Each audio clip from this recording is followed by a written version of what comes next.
তিন্নি, নদীতে আজকে আর মাছ ধরা যাবে না। নদীর পানি যে কানায় কানায় পরিপূর্ণ হয়ে গেছে, আর প্রচন্ড স্রোতও বেড়েছে। কি বলো বাবা? এরকম আবহাওয়া তো বন্যা ছাড়া হয় না। খুব বড় বন্যা হবে মনে হচ্ছে। আমাদের আগেই সতর্ক হওয়া উচিত।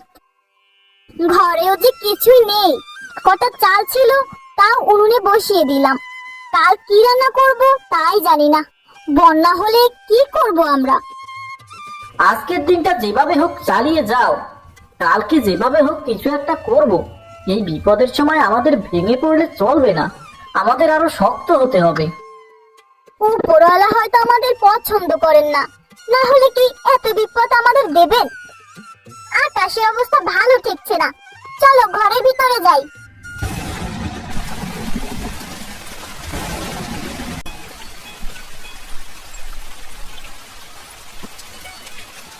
গিন্নি, আমাদের দুঃখের বোধ হয় আর শেষ হবে না।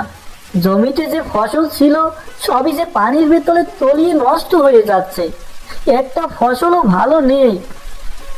এখন কি করবে? সব ফসল নষ্ট হলে আমরা খাবো কি?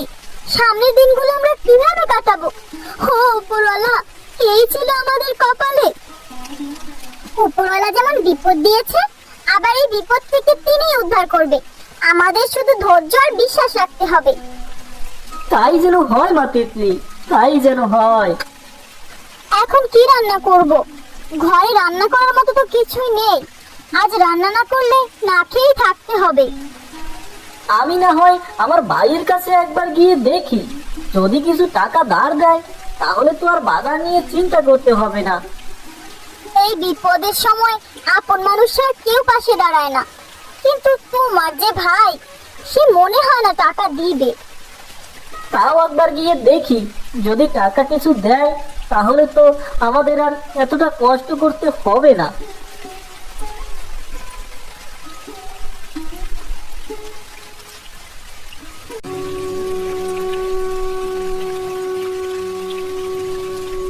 এই সময় হঠাৎ করে তুই আমার বাড়িতে?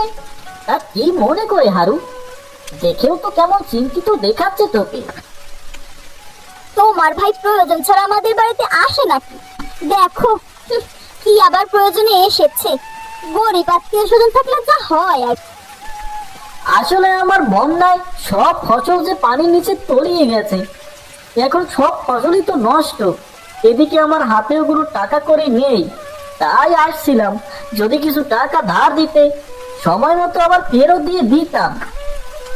এখন এই বন্যার সময় আমাদের হাতেও কোনো টাকা নেই। আমরা কোনো টাকা ধার দিতে পারবো না বাপু। খুব বড় বিপদে যদি না পড়তাম তাহলে তো আর আসতাম না। আজ বাজার না করলে ঘরে যে উনুন জ্বলবে না। বেশি লাগবে না, অল্প কিছু টাকা দিতে পারলেও হবে। ঘরে যে আমার ছোট্ট মেয়েটি না খেয়ে আছে। একবার বললাম তাতে হয়নি। বলছি টাকা ধার দেওয়া যাবে না মানে যাবে না। আমাদের ব্যবসায় ভালো যাচ্ছে না, আবার টাকা ধার দিব কিভাবে? হ্যাঁ গোবিন্দ, তুই কিছু বল। তোর কাছে টাকা আছে আমি জানি, এই বিপদের সময় তুই যদি ফিরিয়ে দিস তাহলে আমি কোথায় যাব বল?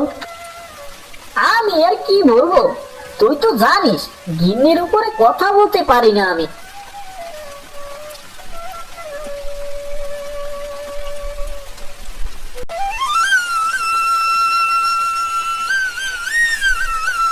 এই রে হারু, এই বন্যার মধ্যে আমার কাছে এসেছিস?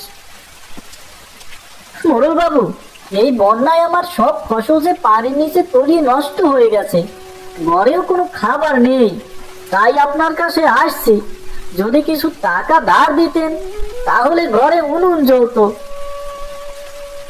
এই মুহূর্তে আমার কাছে কোনো টাকা কড়ি নেই রে। টাকা কড়ি তো সব ব্যবসায় খাটানো, তাই টাকা আমি দিতে পারবো না। তবে তোকে কিছু চাল ডাল দিচ্ছি, দাঁড়া।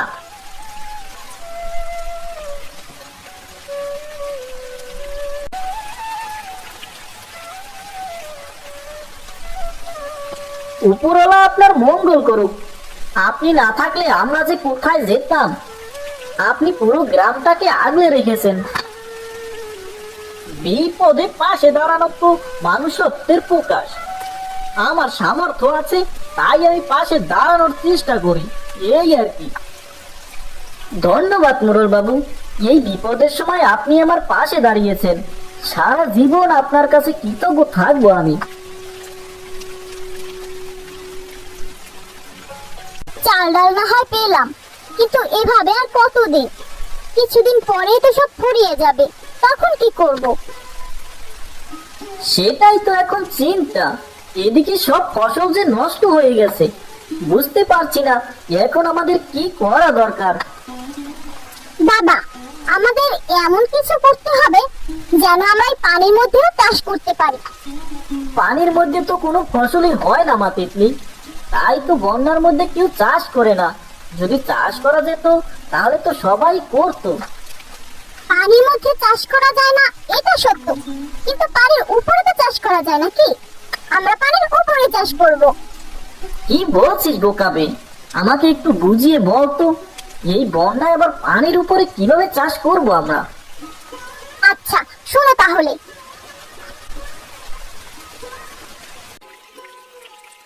তুই এটা কি তৈরি করছিস? কি করবি এখানে? বুড়িমা, আমার এবারে যে ফসল সব নষ্ট হয়ে গেছে বন্যায়, তাই ফসল চাষ করার জন্য একটা ঝুলন্ত মাচাং তৈরি করেছি। এখন থেকে এখানে চাষ করব ভাবছি। এভাবেও ফসল চাষ করা যায় তা আমার জানা ছিল না। তবে এই বুদ্ধিটা ভালো হয়েছে। এখন থেকে বন্যায়ও চাষবাস চলবে, তাহলে আর গ্রামে দুর্ভিক্ষই থাকবে না। সেই চিন্তা করেই তো শুরু করলাম, আগে তো কখনো করিনি। তিতলির কথা মতো শুরু করলাম, এখন দেখি কেমন হয়।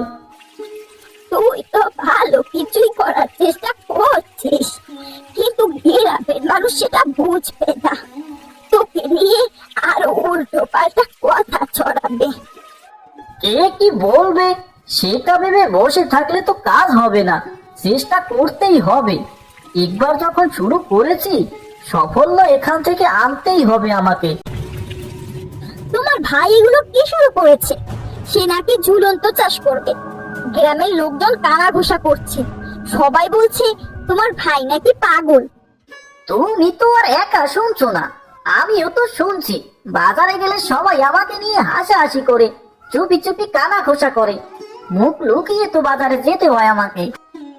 তোমার ভাইকে নিয়ে আর পারি না, তখন কি পাগলামো করে আর আমাদের মান ইজ্জত যায়। তোমার আবার মান সম্মানের কি আছে বলো? তুমি তো সারাদিন থাকো বাড়িতে, তোমার সাথে দেখাই বা হয় কজন আর? আমাকে বাড়িতে এসে কত কথা শুনিয়ে যায়, তুমি কি সেটা দেখো না? তুমি যদি টাকা না দিতে তাহলে তো আর এই পাগলামোটা করতো না। এখন যা করার করুক, সেটা নিয়ে আমরা না ভাবলেও পারি। অমনি অমনি আমার দোষ হয়ে গেল না? ওই গরিবদের টাকা ধার দিলে টাকা কি আর ফেরত দেবে নাকি? না দিয়ে ভালোই করেছি। ভালোই তো ফলন ফলেছে সবজিগুলো, আমাদের আর দুর্দিন থাকবে না। এই সবজি বিক্রি করে ভালো টাকা আয় করতে পারবো। তিতলি, তোর বুদ্ধিটা আসলেই অনেক কাজের রে। বলেছিলাম না বাবা, আমরা পারবো। এখন আমাদের এই সবজি শহরে নিয়ে যেতে হবে। শহরে শাকসবজির যেমন চাহিদা, তেমনি ভালো দামও পাওয়া যায়। আমরা শহরে নিয়ে গেলে আমরা বেশি দাম পাবো। কিন্তু শহর তো অনেক দূরে, এত দূরে আমরা সবজি নিয়ে যাব, তারপর যদি বিক্রি না করতে পারি তাহলে তো অনেক টাকা লোকসানে পড়বো রে। তুমি একদম চিন্তা করো না বাবা, শহরের মানুষ তাজা সবজি দেখলে সব কিনে নেবে, একটা সবজিও বাকি থাকবে না। তাহলে আজই শহরে নিয়ে যাব, এখন আর দেরি করা ঠিক হবে না। একা এত কিছু নিয়ে তো যেতে পারবো না। চল রে, তুই আমার সাথে যাবি। এই রে তোরা, এর আগে তো তোদের কখনো দেখিনি, বা এই বাজারে দেখছি বলেও তো মনে হয় না। নতুন এসেছিস বুঝি? আমরা গ্রামে থাকি, গ্রাম থেকে এসেছি আমরা। সব সবজি আমাদের চাষে, একদম তাজা তাজা। কোনটা দিব বলেন? তোরা যদি আমার কাছে বিক্রি করো তাহলে আমি পাইকারি নিতে চাই, ভালো দাম দেব। দেখ আমার কাছে পাইকারি বিক্রি করবে কিনা, যদি করো তাহলে বল। সেটা তো খুবই ভালো হয়, আমরা তো বিক্রি করতে এসেছি। পাইকারি দিতে পারলে তো আরো ভালো, আমাদের বসে থাকতে হবে না আর। আপনার মেয়েটা তো বেশ ভালোই চঞ্চল আছে, সবকিছু বুঝে দেখছি। মেয়েটার কথাতেই যে শহরে এসেছি। কেনা বেচা আমার মেয়ে তিতলি ভালো বুঝবে, আমি এত ভালো বুঝি না বাপু। আচ্ছা আচ্ছা, তাহলে এই কথাই রইলো। আমি আপনার থেকে পাইকারি প্রতি সপ্তাহে নেব। প্রতি সপ্তাহে সকাল সকাল আমাকে এসে দিয়ে যাবেন, সব সবজি আমি কিনে রেখে দেব। বাজার করে আনলে এত টাকা কোথায় পেয়েছো? আমরা যে সবজি নিয়ে গেছি, বাজারে বসার সাথে সাথে সব বিক্রি হয়ে গেছে। শহরে সবজির চাহিদা অনেক বেশি, আরো চেয়েছে আমাদের কাছে। সবজি বিক্রির টাকা দিয়েই তো বাজার করে আনলাম, আমাদের আর কোনো কষ্ট থাকবে না। অবশেষে উপরওয়ালা মুখ তুলে তাকালেন। অনেক বড় চিন্তা থেকে বাঁচলাম। এই বন্যায় আর আমাদের চিন্তা করতে হবে না, উপরওয়ালা আমাদের দিকে মুখ তুলে চেয়েছেন। এখন থেকে আর বন্যায় বসে থাকতে হবে না, আমরা ঝুলন্ত সবজি চাষ করব। চাষ করে শহরে নিয়ে বিক্রি করছে, ভালোই টাকা কামাই করছে। আর এদিকে তুমি সারাদিন বসে বসে খাচ্ছ। দেখছই তো, বন্যার মধ্যে ব্যবসা তো ভালো যাচ্ছে না। কোথায় একটু সাহস দিবে তা না, আরো তিরস্কার করছো তুমি। তুমি যেটার যোগ্য, তোমার সাথে সেটাই করেছি। পারবা তো শুধু শুয়ে বসে খেতে, ব্যবসাটাও তো ভালো করে করতে পারো না। ভালোই তো চলছিল, কিন্তু বন্যা এসে সব শেষ করে দিয়েছে। এখানে আমাদের কি করার আছে বলো? আমি তো চেষ্টায় কমতি করিনি। তোমার কিছুই করার নেই, ব্যবসাটাও তো করতে পারতে না। ভাগ্যিস আমার বাবা ব্যবসাটা ধরিয়ে দিয়েছিল, না হলে এই যোগ্যতাও তো তোমার ছিল না। তুমি কিন্তু আমাকে সরাসরি অপমান করছো গিন্নি। হাই হাই হাই হাই, আমার সব সবজি কেটে ফেলে দিয়েছে। কে করলো এই কাজ? কার নজর লাগলো আমার এই জ্বলন্ত সবজি বাগানে? প্রতিদিন রাতেই তো আমার সবজি কেটে ফেলে নষ্ট করে দেয়। আমার এইরকম ক্ষতি কে করে কিছুই তো বুঝতে পারতেছি না। বুঝতে পারছি না কার এমন কোন নজর পড়লো। আমরা তো কারো ক্ষতি করিনি, আমাদের সাথে কেন এমন হয়? দেখো বাবা, যদি চোর হতো তাহলে সবজি চুরি করে নিয়ে যেত, কিন্তু সবজিটা চুরি করেনি। তার মানে এটা কোনো চোরের কাজ না, আমাদের আশেপাশেরই কারো কাজ হবে। এখন কি করব সেটাই তো বুঝতে পারছি না। কয়েকদিন রাতে পাহারা দিয়েও তো দেখলাম, তাও তো ধরতে পারছি না এই চোরকে। তুমি বরং মোরল বাবুকে একবার ঘটনাটা জানাও, দেখো সে কি পরামর্শ দেন। তিনিই তো গ্রামের কর্তা, একবার অবশ্যই তাকে জানানো উচিত। তিনি এই গ্রামের মোড়ল, তাকে একবার ঘটনাটা না জানালে পরে হিতে বিপরীত হয়ে যেতে পারে। তুমি মোরল বাবুকে সব খুলে বলো। কিরে হারুজে, শুনলাম তুই ঝুলন্ত সবজি চাষ করেছিস। তা কি অবস্থা এখন তোর? দিনকাল কেমন কাটে? দিনকাল তো ভালোই কাটতেছিল মোরল বাবু, কিন্তু কার যেন পুনজল লেগেছে। কতদিন ধরে রাতে আমার সবজি নষ্ট করে ফেলে যায় কে জানো। এখন তো আর আমার আয়ের মাধ্যমও নেই, শুধু এই একটাই তো মাধ্যম ছিল, সেটাও তো বন্ধ প্রায়। কি আমার গ্রামে এমন কাজ? তুই একটা কাজ কর, রাতে পাহারা দিয়ে বেটাকে যেভাবেই হোক ধর, তারপরে বাকিটা আমি করব। আসলে কি আর বলবো মোরল বাবু, রাতে পাহারা দিয়ে দেখেছি, যেদিন রাতে পাহারা দিই সেদিন আর সবজি নষ্ট করে না, আবার যেদিন পাহারা না দেই ওই দিন রাতে আবার নষ্ট করে রেখে যায়। তাহলে কি আর করতে পারি বল? আমার হাতে তো এখন আর কিছুই করার নেই। যদি ধরতে পারতি তাহলে না হয় আমি কিছু করতে পারতাম।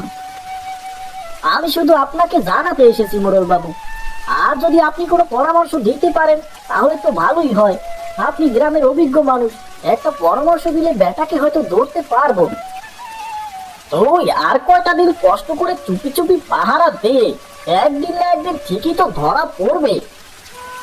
মোরলের কাছে গিয়েও তো কোনো লাভ হলো না। মোরল বাবু বলল আমাকে আর কয়েকটা দিন কষ্ট করে পাহারা দিতে। পাহারা দিয়ে তো দেখলে, যেদিন রাতে পাহারা দাও সেদিন আর সবজি নষ্ট করতে আসে না। এই যে করব কিছুই তো বুঝতে পারছি না গিন্নি, কেন আমাদের সাথে এমন হয়? ও উপরওয়ালা, আমাদের সুখ কি তোমার পছন্দ হয় না? বাবা, আমার কাছে একটা ভালো বুদ্ধি আছে, শোনো।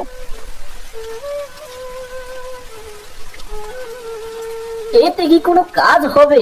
না হলে শুধু শুধু এত কষ্ট করার তো কোনো মানেই হয় না। হবে না মানে? তুমি একবার কাজটা করেই দেখো না, ওই বেটা ঠিকই ধরা পড়বে। বারবার পালিয়ে যাও, ধরা তোমাকে এবার পড়তেই হবে। বাঁচাও, বাঁচাও, কে আছো, আমাকে বাঁচাও। গোবিন্দ ভাই, তা তুই তুই যে আমার এমন সর্বনাশ করবি তা তো আমি কখনো ভাবতেও পারিনি।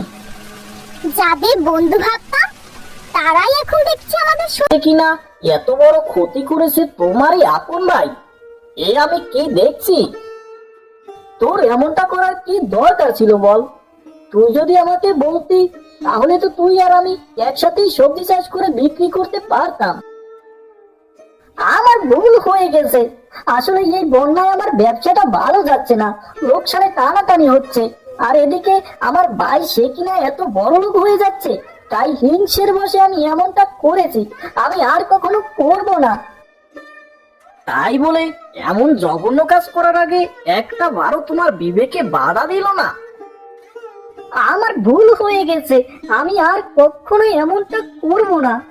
এবারের মতো আমাকে মাফ করে দিন, আমি কথা দিচ্ছি এমন ভুল আমার আর কোনো দিনই হবে না। গোবিন্দ কাকা তার ভুল বুঝতে পেরেছে, আমাদের উচিত তাকে ক্ষমা করে দিয়ে আরেকবার সুযোগ দেয়া। তিতলি ঠিকই বলেছে, আমাদের উচিত দাদাকে ক্ষমা করে দেওয়া। আর যেহেতু গোবিন্দ দাদার ব্যবসা খারাপ যাচ্ছে, তাই এই বন্যার কয়টা দিন না হয় আমার সাথেই ব্যবসা করবে।